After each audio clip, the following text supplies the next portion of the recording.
রমাদানের সিয়াম ফরজ হওয়ার পূর্বে মানুষরা এই আশুরার সিয়ামটাকে ফরজ মনে করে রাখতো, মানে এত গুরুত্ব সহকারে রাখতেন।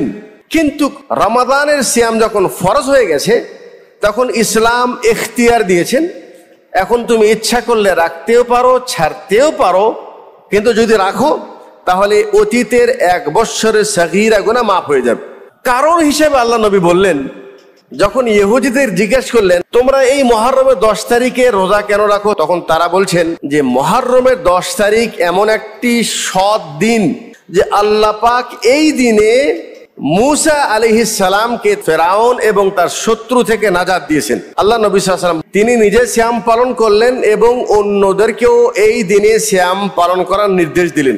তো সাহাবী জিজ্ঞেস করলেন, ইয়া রাসূলুল্লাহ, এই দিনটা তো ইহুদিরা বিশেষ করে গুরুত্ব দিয়ে, এটা তাদের গুরুত্বপূর্ণ একটি দিন, তো আমরা যদি এই দিনেই সিয়াম পালন করি তাহলে আমাদের এই আমলের সাথে ইহুদির আমল কি মিলে গেল না?